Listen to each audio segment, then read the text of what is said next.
morning. Yan. Ito yung ating ginagawang butchi.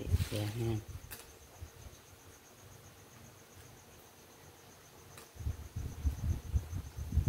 Yan. Ito naman yung aking karyoka. Ayan. With cheese. Yan.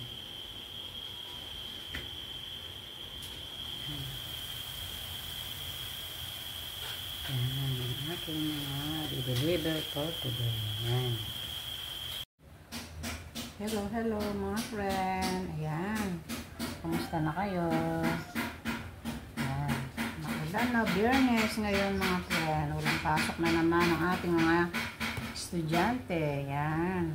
Kaya ito, pinagluluto ko sila ng masarap na panghalian. Ayan. Kaninang madaling araw mga friend, ang lakas na naman ng ulan. Ayan. Talagang hindi pa natatapos ang tag-ulan. Yan. Kaya for today's mga friend, pinagluto ko ng medyo masarap na mga pang-ulam itong ating mga estudyante. O kayo mga friend, anong mga niluluto natin dyan? Yan. So, nandito na naman ako sa kusina. At nag-isip na naman kung ano ang niluluto natin sa ating mga estudyante. For today's vlog mga friend, ito ipapakita ko itong iluluto ko ngayon.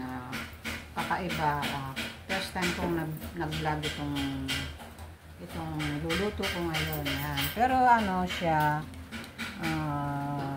masarap siya, lalo na pag yung samahan natin ng mga gulay para makakain ng gulay ang aking mga alaga.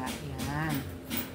Yan, isi-share ko din to ang aking iluluto ngayong araw na to.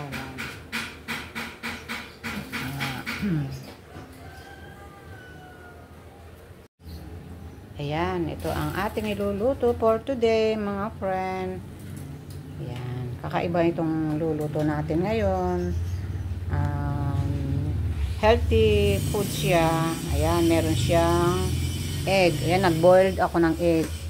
Ayan, sinamahan ko ng egg para ang tawag dito ay ibang klaseng apretada mga friend, kasi ang gagamitin natin ay giniling. Ayan, giniling na pork. Ito, bumili ako ng half kilo. Mahigit half kilo to mga friend. Yung fresh na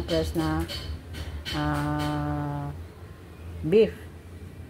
Yung pork meat. Yan. Ito, pinagiling natin para puro siyang laman. May taba man siya mga friend, ay konti-konti lang. Yan. Pero mas ang laman. Ang laman ng pork. Yan. At syempre, ilalagyan natin ng patatas. Yan. Kahit na mahal ang patatas, yan, lalagyan natin siya mga friend. Yan. Tapos, yung ating carrots. Yan. Syempre, hindi nawawala ang carrots. Yan. Tapos, meron tayo dito ang celery na ilalagay. Yung ating sibuyas at bawang. Syempre, kailangan natin yan. At yung ating boiled egg, yung nilagang itlog, ayan, walo to mga friend.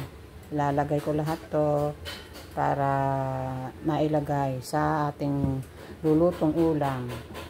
Ang pangalan ng ating putahe ngayon mga friend ay apritadang giniling. Yan.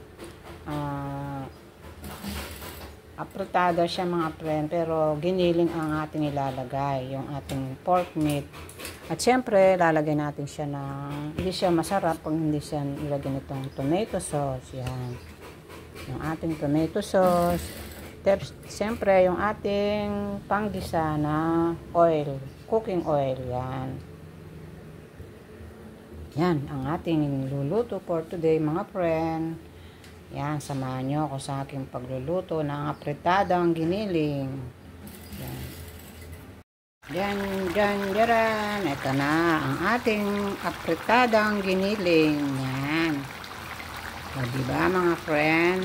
Madali lang naman tong lutuin. Igisa-gisa lang natin yung ating mga pangsahog. Yan. At meron tayo, nilagyan natin ng 6 na egg, boiled egg. Yan. O, diba mga friend, may ulam na tayo. Yan. Lutuin nyo rin to sa inyong mga kids. Healthy foods naman to mga friend. Yan. Meron siyang carrots, tsaka yung ating patatas. Yung pinakita ko ng mga ingredients kanina. Kung meron kayo sa bahay, madali lang naman lutuin. Yan.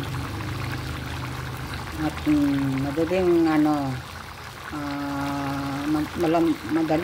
madaling lumambot pa ang karne kasi giniling siya. Yan. Yung pork giniling. Ayan eh. Diba mga friend? Luto na kayo. Yan. Yan, maya natutulog pa yung aking mga estudyante. Yan, dahil umuulan, masarap nga naman magpatila sa higaan. Yan. Yan, maya later mga friend.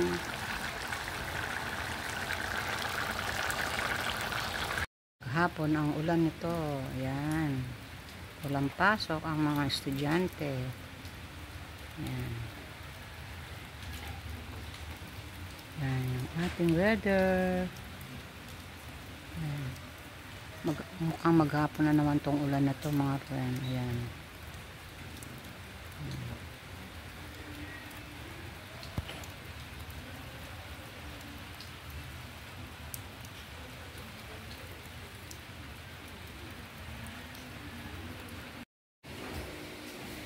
Hello. Ito at tanghalian for today. Ayan.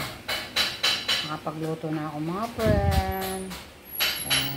Kakakainin ko na yung aking mga estudyante. Ayan.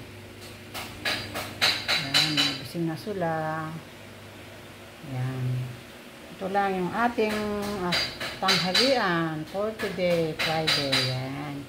Yung ating apritadang giniling na may itlog, yung boiled egg, yan. Yan lang ang ating naluto. Yan, kain na po tayo, mga friend.